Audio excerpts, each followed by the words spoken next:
We have got nothing to do with it. منصور صاحب پہلے دن آ جاتے پریس کانفرنس کرتے یہ کسی مسہیپ کا انتظار نہ کرتے اللہ نے کوئی مسہیپ نہیں ہوا. آپ اپنی باری پہ بول لیجئے شفیع. میں منصور صاحب کے ساتھ آپ اپنی میری باری میں مت بولیے, آپ اپنی باری پہ بول لیجئے, بہتر ہے آپ اپنی باری پہ بات کریں. آپ کو پتہ لگ گیا ہے سوال کا جواب کیا چیز والے کے پاس نہیں ہے کہ میں کیا کہنے لگا. اب یہ بالکل لے آئیں ہوائیں اڑنے لگی ہیں. بکا خیل کی ریکارڈ لیں. یہ کہتے ہیں کہ یہ لوگوں کو باہر نکال کے روڈ پہ چھوڑ دیتے ہیں پھر ان کا پوچھتے نہیں ہیں. جی منصور صاحب, this is an authentic document I am having and holding in my hand.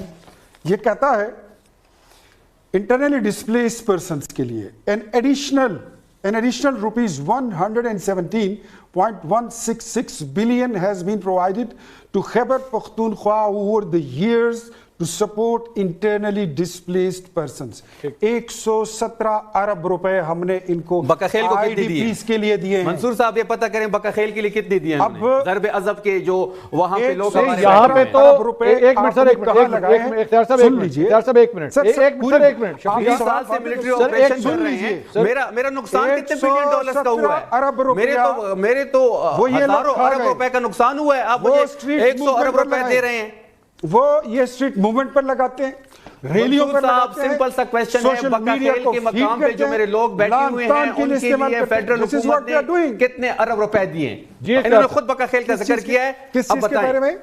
کس چیز کے بارے کے مقام پہ میں آپ کو اوورآل ساری ڈیٹیل کوئی سوال کا جواب ان کے پاس نہیں ہے. میرے پاس پختون قوم کو ذلیل کرنے کے علاوہ ان کے پاس کوئی ایجنڈا نہیں ہے. پشتون قوم کو جتنا ذلیل آپ نے کیا, آپ کے لیڈر نے کیا, آپ کی حکومت نے کیا, خدا پوچھے گا تم لوگوں کو, اللہ پوچھے گا تم لوگوں کو, اللہ پوچھے گا قیامت کا دن بھی آئے گا. پٹھان قوم پشتونوں کے ہاتھ ہوں گے آپ کے گریبان ہوں. منصور بھائی ایک دن پشتون قوم مڑ کر آئے گی اور ان کے کپڑے پھاڑے گی. بسم اللہ الرحمن الرحیم. السلام علیکم ناظرین. نون لیگی اختیار ولی آج لائیو شو میں تحریک انصاف کے شفیع جان کے ہتھے چڑھ گیا. وہ اختیار ولی جو لائیو شو میں ہر کسی کے گلیبان تک پہنچ جاتا ہے, ہاتھا پائی بھی کر چکا ہے, لیکن آج جب شفیع جان کے ساتھ اس کا آمنا سامنا لائیو شو میں ہوا تو شفیع جان کے سامنے اختیار ولی بھیگی بلی بنا ہوا بے بس سا نظر آیا. شفیع جان نے اختیار ولی کی باری میں بھی بول کر اسے ذلیل کیا, مگر اختیار ولی کی جرأت تک نہ ہوئی کہ اسے چپ کرواتا اور کہتا کہ میری باری ہے, اپنی باری پہ بات کرنا. اختیار ولی کی آج شفیع جان نے زبردست قسم کی چھترول کی. آئیں پہلے ویڈیو دیکھیں پھر اس پر ہم تفصیل سے بات کرتے ہیں. شفیع صاحب اب یہاں پہ ایک سوال جو سامنے آ رہا ہے وہ یہ ہے کہ جناب یہ جو بھی ڈسپلیسمنٹس ہو رہی تھی اس کی بہت بڑی وجہ موسم ہے اور یہ ہر سال ہوتی ہیں. ابھی تھوڑی دیر پہلے اختیار صاحب یہ فرما رہے تھے کہ یہ آپریشن جو ہوتا ہے اس میں ٹینک آتے ہیں, اس میں بختر بند گاڑیاں آتی ہیں. آپ نے کوئی ٹینک, بختر بند گاڑیاں, ہیلی کاپٹرز اس ایریا کے اندر دیکھے ہیں ابھی تک کیا؟ منصور صاحب یہ جو ڈسپلیسمنٹ آپ کہہ رہے ہیں کہ یہ ہر سال ہوتی ہے, جو ڈسپلیسمنٹ ہوتی ہے وہ اکثر جو فیملیز ہوتی ہیں ان کے دو گھر ہوتے ہیں, ایک باڑہ میں ہوتا ہے ایک اوپر تیرا میں ہوتا ہے. ٹھیک ہے. وہ لوگ جو ڈسپلیسمنٹ کرتے ہیں وہ اپنے گھروں کو لاک لگاتے ہیں اور اپنے ایک بندے کو وہاں پہ چھوڑتے ہیں اور وہ نیچے آ جاتے ہیں. وہ اپنے گھر کا ساز و سامان ساتھ نہیں لے کے آتے. یہ جو لوگ آ رہے ہیں جو 17,000 فیملیز ہیں یہ اپنے ساز و سامان کے ساتھ آ رہے ہیں, یہ اپنی چارپائیوں کے ساتھ آ رہے ہیں, بچوں کو ساتھ لے کے آ رہے ہیں. یہ جو ڈسپلیسمنٹ ہے یہ آپریشن کی وجہ سے ہے. یہ جو ڈسپلیسمنٹ ہے یہ فیڈرل حکومت کی جو ایک سوچ ہے, جس طریقے سے ہمارے اوپر ملٹری آپریشن کو امپوز کر دیا گیا اس کی وجہ سے ہو رہی ہے. آپ نے کیا وہاں پہ کوئی ٹینک دیکھے ابھی تک؟ منصور صاحب یہ ہم 20 سال سے وہاں پہ ٹینک بھی دیکھ رہے ہیں, ہم ڈرون حملے بھی دیکھ رہے ہیں, ہم ملٹری آپریشنز بھی دیکھ رہے ہیں, وہاں پہ قبائلی علاقوں میں فوج بھی موجود ہے. تو یہ 20 سال سے وہاں پہ موجود ہے. ان کے لیے بہت بڑی ٹینکس کی یا ٹروپس کی جو میں سر یہ دیکھیں اب یہ ابھی منیب صاحب بھی بتا رہے تھے کہ جب آپریشن راہ راست ہوئے یا آپریشن ضرب عضب ہوئے یہ سارے ہم نے دیکھے ہوئے ہیں, کور کیے ہوئے ہیں بطور جرنلسٹ. جب اس طرح کے بڑے آپریشنز ہوتے ہیں تو ظاہری بات ہے پوری جو ہے وہ کمپنیز وہاں پہ موو کی جاتی ہیں. کیا آپ نے اس قسم کے وہاں پہ ایکوپمنٹس دیکھے ہیں؟ کیا وہ دیکھا ہے آپ نے؟ منصور صاحب وہاں پہ پہلے سے پاک فوج موجود ہیں. وہاں پہلے سے کیا آپ کو یہ علم نہیں ہے کہ ڈرون حملے وہاں پہ ہوتے تھے؟ وہاں تو گن شپ ہیلی کاپٹر وہاں پہ نارمل بات ہے. یہاں وہ پہلے سے ساری چیزیں وہاں موجود ہے. ان کی ٹروپس کو آگے لے کے جانا ہے یا وادی تیرا میں لے کے جانا ان کے لیے کوئی مشکل بات نہیں ہے. قبائلی علاقوں میں پچھلی 20 سال سے موجود ہے. اچھا چلے میں آپ کا ایک ویسے پوائنٹ آف ویو جاننا چاہوں گا, آپ کو آئی بی او سے کوئی مسئلہ تو نہیں ہے؟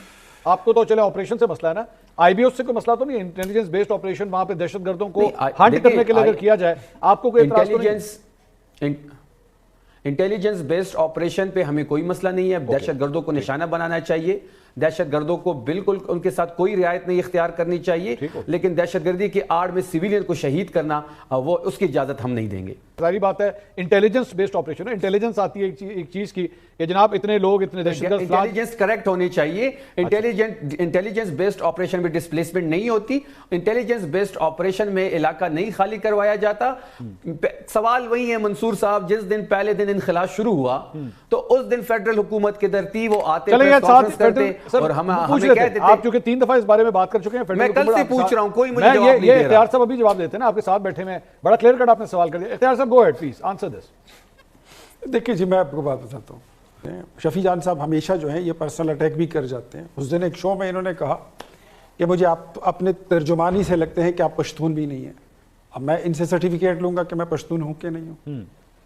میں پشتون قوم کی لڑائی لڑتے لڑتے میں 14 جیلیں کاٹ چکا ہوں, یہ مجھے بتائیں گے کہ میں پشتون ہوں کہ چلے سر وہ تو اب نہیں ہونی نا بات کے علاوہ کوئی پشتون صاحب, یہ تو بات نہیں ہو رہی نا, کوئی جواب نہیں آئے گا منصور صاحب, جواب نہیں آئے گا میرے سوال کا. آپ کو سمپل جواب دیتا ہوں, لیکن آپ کو آپ کی بات کا جواب دینا بھی بڑا ضروری تھا کہ یہ آپ مت سوچیں کہ ایک آپ کی جماعت ہے تو دوسری کوئی جماعت نہیں ہے, ایک آپ پشتون ہیں تو کوئی دوسرا پشتون نہیں ہے. وہ میرے شو میں تو اختیار صاحب ایسی کوئی بات نہیں, جو کیا ہے وہ ریکارڈ پہ ہے. کل کو اگر میں آپ کو کہہ دوں کہ میں آپ کو سرٹیفکیٹ نہیں دیتا کہ آپ پشتون ہی نہیں ہے, سر نہیں آپ دونوں نہیں سکتے, میں آپ کے لیڈر کو بھی نہیں مانتا ہوں کہ وہ پشتون نہیں ہے. تو سر یہ ساری چیزیں جو ہے سر نہ میرے پاس مت کریں, فیکٹس اینڈ فگرز پر آئے. میرے پاس 4 مہینے سے نہ محب وطن کا نہ 4 مہینے سے, تو اگر آپ کو کسی کی ضرورت نہیں ہے تو کسی کو آپ سے لینے کی بھی ضرورت نہیں ہے کہ وہ آپ سے کوئی سرٹیفکیٹ لے رہا ہوں. How come you can say کہ وہ پٹھان ہے وہ نہیں ہے, پشتون ہے وہ نہیں ہے.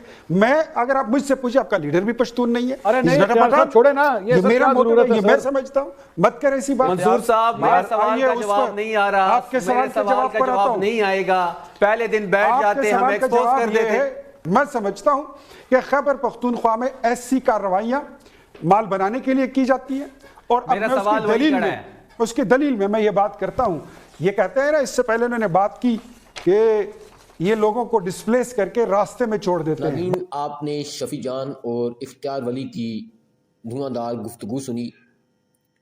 شفیع جان نے ایک بات تو تقریباً بالکل درست کہی کہ انہوں نے تیرا میں آپریشن کر کے وہاں کے لوگوں کو نقل مکانی کرنے پر مجبور کیا, کیونکہ یہ نون لیگی یہ سمجھتے تھے, ان کا یہ خیال تھا کہ موسم خراب ہے, برف باری ہے, تو ایسے میں جب ان کو یہاں سے نقل مکانی کرنے پر مجبور کیا جائے گا تو ان کا جانی نقصان ہوگا, اور وہ جانی نقصان یہ KPK کی گورنمنٹ پہ ڈالیں گے اور سہیل افریدی کو بدنام کریں گے. شفیع جان نے کہا کہ ہم نے بڑی ہی سمجھداری سے اس سارے میٹر کو فیسیلیٹیٹ کیا, وہاں کے لوگوں کو فیسیلیٹیٹ کیا, اور جانی نقصان کسی قسم کا ہم نے نہیں ہونے دیا. یہ نون لیگی سیاسی سکورنگ کرنا چاہتے تھے جس میں ان کو بری طرح ناکامی ہوئی ہے. ناظرین, آپ شفیع جان کی گفتگو کے بارے میں کیا کہنا چاہیں گے؟ آپ اپنی رائے سے ہمیں ضرور آگاہ کریں. نیکسٹ ویڈیو تک مجھے دیں اجازت. اللہ حافظ.